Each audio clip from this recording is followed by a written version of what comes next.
Monsieur le Président, mes chers collègues, au cours de ces 10-15 dernières années, nous avons connu des situations sur le territoire national extrêmement difficiles et le nombre de morts nous impose à la fois une attitude sereine et surtout un débat apaisé. Ces circonstances méritent un texte et un travail à la hauteur de ces sacrifices. Aujourd'hui, la représentation nationale est réunie pour discuter de votre projet de loi visant à garantir le respect des principes républicains et des exigences minimales de la vie en commun dans une société démocratique. Pour reprendre la verve d'Aimé Césaire, en politique, quand j'entends un de ces grands mots techniques, le séparatisme, je me braque et je cherche toujours à comprendre ce que cela cache. En fait, j'ai franchement le sentiment, Monsieur le ministre, que vous avez fait un choix contesté par certains, attendu dans des dimensions plus importantes par d'autres, mais vous avez à la fois fait un choix politique, vous avez fait un choix aussi idéologique, et que je sais que vous assumez parce qu'on connaît votre détermination. Vous avez répondu à un électorat qui a besoin de coercition, de répression. Heureusement pour nous, vous n'avez pas répondu à des revendications beaucoup plus extrêmes, stigmatisant souvent la dignité humaine et surtout repoussant l'autre.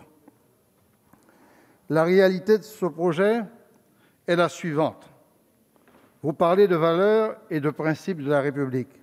J'entends l'ordre public et la répression. Vous parlez d'exigences minimales de la vie en commun dans une société démocratique. J'entends toujours ordre public et répression. Tout comme la défenseure des droits, je regrette que l'objectif de renforcement des principes républicains passe aux yeux de ce gouvernement et de cette majorité uniquement par ces dispositifs de répression.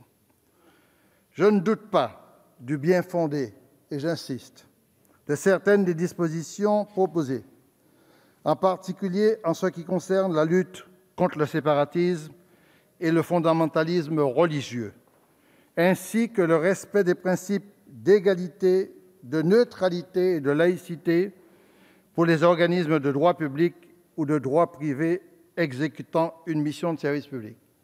Amédée de Courson, tout à l'heure, a brillamment exposé l'agencement des différentes propositions entre ce qui, pour lui, est totalement inutile, ce qui n'est pas applicable ou ce qui manque. Et Boris Vallaud, de son côté, a aussi fait le détail de l'analyse pour bien montrer la portée limitée de ce texte. Ce texte m'interpelle par les contraintes et les sanctions supplémentaires qu'il ajoute sans pour autant s'attaquer aux véritables lacunes de notre État. Et parmi les lacunes importantes, Monsieur le ministre, les inégalités, les discriminations et toutes les formes de racisme. En effet, plus d'un tiers des articles de ce projet de loi instaurent des procédures de contrôle et plus d'un quart définit des peines d'emprisonnement et zéro proposition concernant la lutte contre les inégalités, les discriminations et le racisme. Vous allez me dire, mais ce n'est pas le sujet.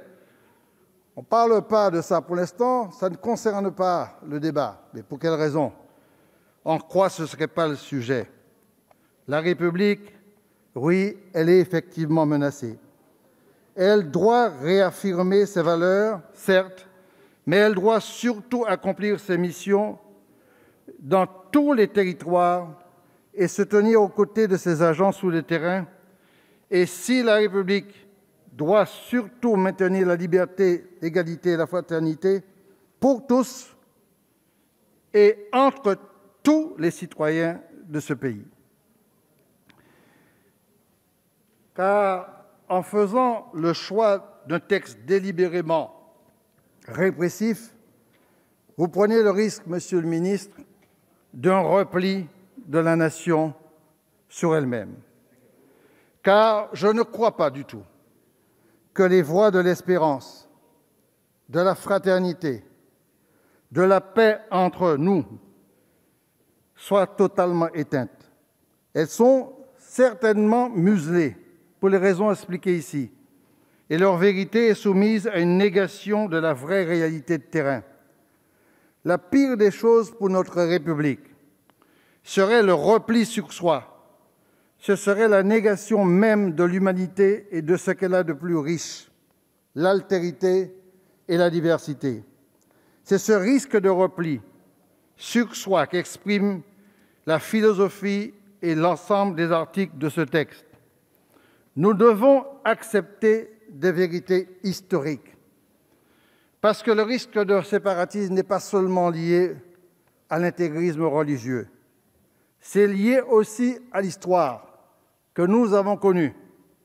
Comprendre que l'amas des consciences brisées, qui pourrait, au-delà des barbaries dont est capable l'homme, témoigner de toutes les bontés humaines possibles, ont anéanti les fraternités.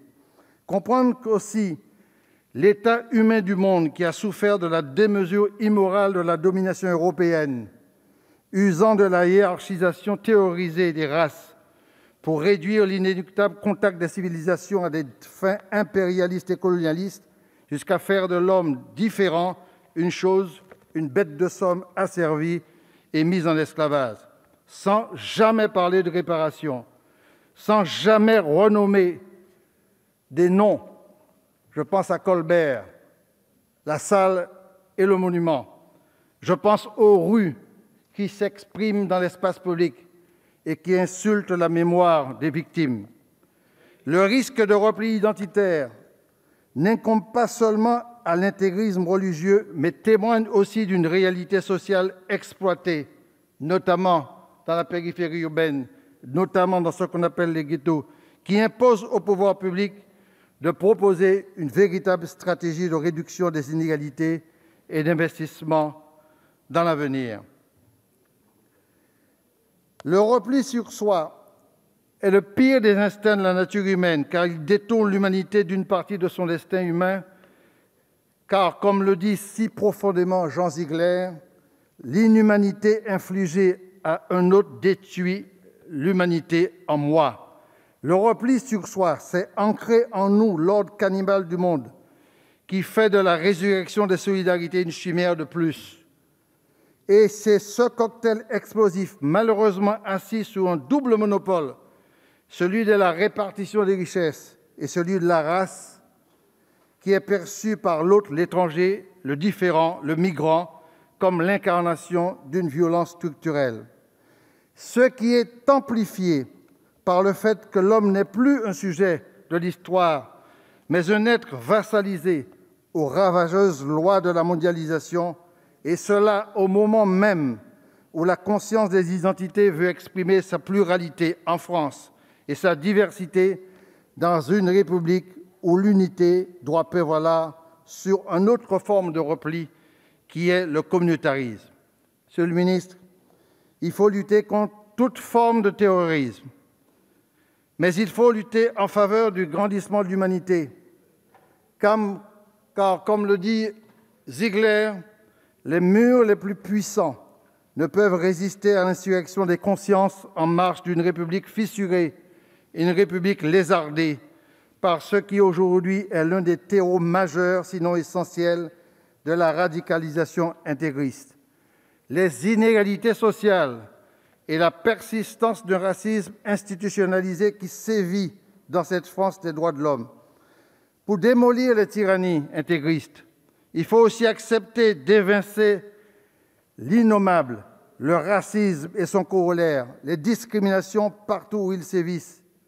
Alors, ces deux fléaux sévissent encore dans les institutions publiques à travers les mots crachat, bougnoul, bico, bamboula, sale nègre, les contrôles aux faciès, l'accès au logement et à l'emploi, dont l'institutionnalisation trouve dans la misère sociale trop de prétextes pour construire des modèles discriminatoires au détriment des victimes désignées. Au déni inégalitaire s'ajoute en France l'amnésie historique dans le roman national qui humilie l'histoire des victimes de la colonisation et leur résistance anticoloniale, mais aussi la fable de grand remplacement portée ici par certains et portée par des chroniqueurs patentés dans certaines télévisions. Jamais la France n'a été aussi inégalitaire et aussi discriminante, un modèle qui se mondialise au bon gré d'un ultralibéralisme prédateur. Entre 1993 et 2015, le revenu moyen des 1% les plus aisés a progressé de 100% et celui des 0,1% des plus aisés de 150%, contre à peine 25% pour le reste de la population. Monsieur le ministre, l'état de droit est une conquête de civilisation qu'aucune réduction, qu'aucune entaille, aucun compromis ne doit contester et fragiliser. Il s'agit aussi de renforcer toutes les mesures légales de lutte contre le racisme et les discriminations afin d'œuvrer à l'effectivité de nos principes, nos valeurs républicaines et en toute humilité, tenter d'ouvrir une nouvelle perspective pour réussir, comme l'a souhaité René Cassin, à concilier les principes de la République avec la défense des valeurs universelles et surtout la promotion des droits humains. Je vous remercie.